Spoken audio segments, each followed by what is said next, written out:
अपनी कहानी सुनाने जा रही हूँ। कुछ ही दिन पहले मेरी शादी अमर से हुई थी। शादी एक अच्छे बड़े घर में हुई थी। पैसों की कोई कमी नहीं थी। मैं और मेरे पिता अपने आप को बड़े खुशकिस्मत मानते थे कि हमें ऐसा घर मिला है। सभी रिश्तेदार भी कह रहे थे कि ज्योति के तो भाग खुल गए, वो बहुत किस्मत वाली है। हम लोग उनके मुकाबले कुछ भी नहीं है। पिताजी के पुराने परिचित होने की वजह से मेरी शादी उस घर में हो गई। शादी के बाद जब मैं पहली बार उस घर में गई, तो घर में जाते ही मुझे पता चला कि वो लोग कितने बड़े हैं। घर बहुत बड़ा था।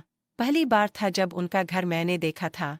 सब कुछ बहुत अच्छा था। सुहागरात का समय आ गया, लेकिन उसके पहले मेरी सास और ननद मुझे अकेले में ले गईं। मेरे समझ नहीं आया, मुझे लगा कुछ बात करनी होगी। उनके चेहरे उतरे हुए और डरे हुए थे, जैसे कि कोई बात वो मुझसे करना चाहती हों।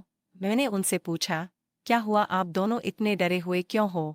मेरी सास बोली, बेटा हम तुम्हें कुछ बताना चाहते हैं, लेकिन तुम यह सुनकर हिम्मत रखना।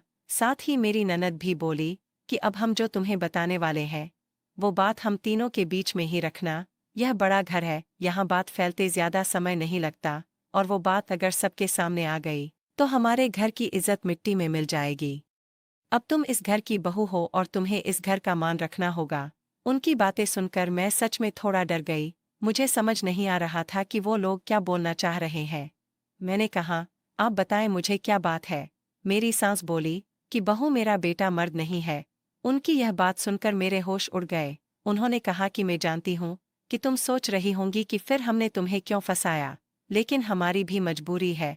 हम यह बात ऐसे बता नहीं सकते थे, वरना सभी को पता चल जाएगी। मेरा बेटा रात में अक्सर बाथरूम में ही रहता है।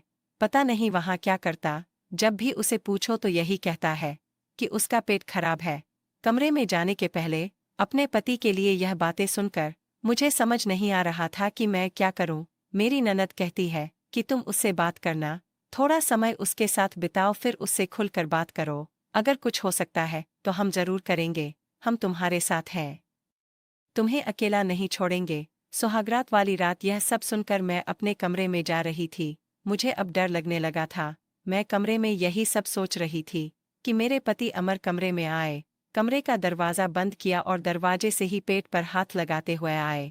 बिस्तर पर मेरी तरफ पीठ करके बैठे और बोले कि मेरा पेट खराब है, और कुछ ही सेकंड में वो उठकर बाथरूम में चले गए। बिल्कुल वैसा ही हुआ जैसा कि मेरी सास ने मुझसे कहा था। अगर पेट खराब होता तो थोड़ी देर बाद वो बाथरूम से बाहर आ जाते, लेकिन वो करीब 1 घंटे तक बाथरूम में ही रहे। मैं बाहर चुपचाप अपने बिस्तर पर बैठी रही। उन्हें मैंने आवाज़ भी नहीं दी। बस यही सब सोचते सोचते मैं बिस्तर पर लेट गई। करीब 2 घंटे बाद वो बाथरूम से निकले। मेरा अब उनसे बात करने का मन ही नहीं था। मुझे लगा कि मेरे साथ धोखा किया गया है। वो भी चुपचाप अपने बिस्तर की साइड पर जाकर सो गए। सुबह मैं अपने आप को खुशकिस्मत मान रही थी, और रात होते होते अपनी किस्मत को कोसने लगी। सुबह मैं जल्दी उठी और बाथरूम में गई। बाथरूम में जैसे ही गई मेरे होश उड़ गए, क्योंकि बाथरूम में एक नई नाइटी थी, साथ ही मेकअप का सामान। यह सब क्या था मुझे समझ नहीं आ रहा था। एक ऐसे इंसान से मेरी शादी क्यों करवा दी? सुबह मेरी सास और ननद ने मुझसे पूछा, क्या हुआ बेटी रात में? मैंने कहा वही जो आपने बताया था। यह कहकर मैं रोने लगी। मेरी ननद ने कहा, माँ मैं कह रही थी ऐसे किसी लड़की की जिंदगी खराब मत करो, लेकिन तुम सभी ने मेरी बात नहीं मानी।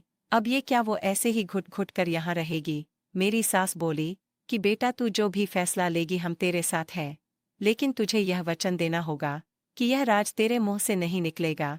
अगली रात फिर मेरे पति कमरे में आए। मुझे अब उनकी तरफ देखने का भी मन नहीं हो रहा था। मैं चुपचाप अपना बिस्तर करके अपनी साइड पर सो गई, क्योंकि अब बात करने को रखा ही क्या था। उन्होंने भी अभी तक कुछ बात नहीं की। उसकी वजह भी मैं जानती थी। थोड़ी देर वो बिस्तर पर बैठे रहे और फिर उठकर वो बाथरूम में चले गए। मैं समझ गई थी कि वो क्या करने गए हैं। थोड़ी देर बाद बाथरूम से चीजें गिरने की आवाज आने लगी, कुछ टूटने की।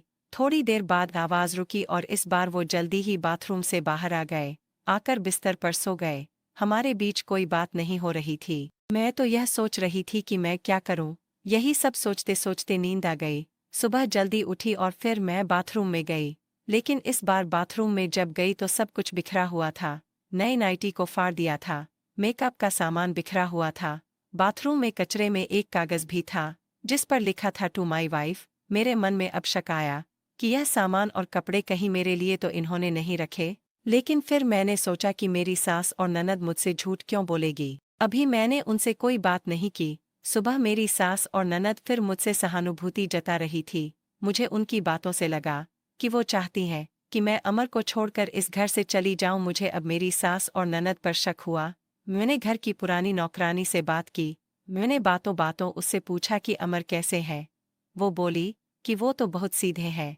उनकी माँ और बहन तो चाहती थी कि उनकी शादी उनके बहन के पति के रिश्तेदार से हो। बहन और माँ ने तो बहुत कोशिश की, लेकिन उनके पिता नहीं माने और उनके दोस्त के परिचित यानी आपसे शादी करवा दी। वो दोनों तो आपकी शादी के खिलाफ थे।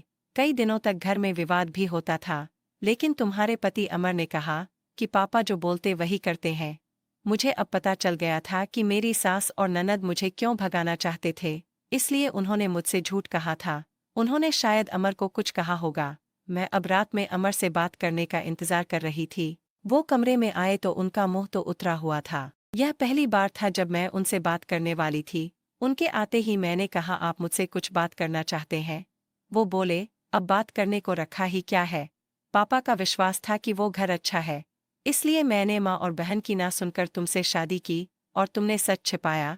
मैंने बोला, क्या सच? सच यह कि तुम मुझसे शादी नहीं करना चाहती थीं। तुम्हारी जिंदगी में अभी भी कोई और है। यह बात तुमने ही तो माँ को बताई थी। घर की इज्जत और पापा के कारण मैं चुप हूँ, कुछ कदम नहीं उठा रहा। और मैंने भी देख लिया कि सुहागरात जिंदगी में बहुत स्पेशल होती है। लेकिन मेरे बाथरूम में 2 घंटे रहने पर भी तुम्हें फर्क नहीं पड़ा। माँ ने सही कहा था कि तुम आवाज भी नहीं दोगी, बात भी नहीं करोगी। मैंने बोला, बाथरूम में रुकने को उन्होंने कहा था, और वो कपड़े और मेकअप वो मेरी बहन ने रखा था। कहा था पहली रात का गिफ्ट है तुम्हारे लिए, जो बाथरूम में रखा था। मैं उठकर उनके पास गई और उनसे कहा, आपको पता है उन्होंने मुझे क्या कहा? फिर मैंने अपने पति को सारी बात समझाई।